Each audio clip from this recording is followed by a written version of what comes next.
আসসালামু আলাইকুম। আজকে আমি আপনাদের সাথে আলোচনা করব পরিবৃত্ত।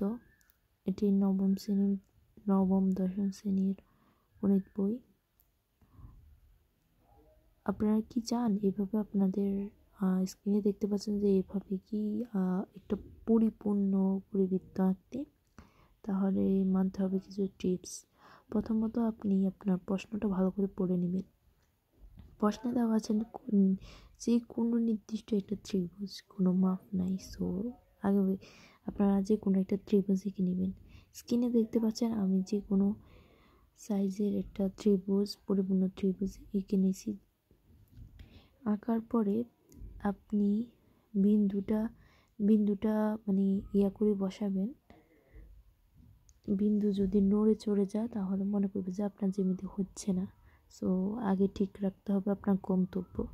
তো আমি অর্ধেকের বেশি ব্যাসার্ধ নিয়ে উভয় চাপে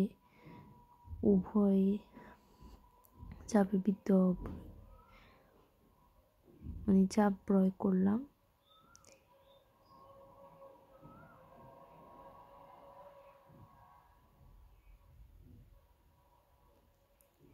পরিবৃত্ত আঁকাটা খুব ইজিলি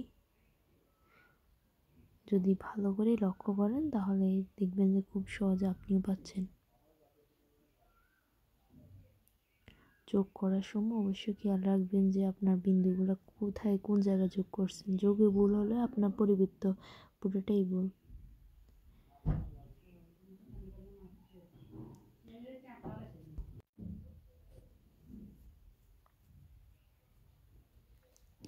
এখন আমি মাঝখানে যে কেন্দ্রটা আছে না, কেন্দ্র বরাবর আমি আমার কম্পাসটা বসাই দিয়ে এরকম একটা মাপ নিব।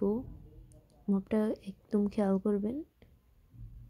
মাপটা নিয়ে উভয় চাপে আপনার যদি ত্রিভুজটা যদি পারফেক্ট না হয় তাহলে পুরা পরিবৃত্তটাও পারফেক্ট হবে না। আর অবশ্যই যখন জ্যামিতি করবেন তখন পেন্সিল দুইটা রাখবেন। So tata, bye. যদি আমার ভিডিওটা ভালো লাগে তাহলে লাইক কমেন্ট করবেন। So tata.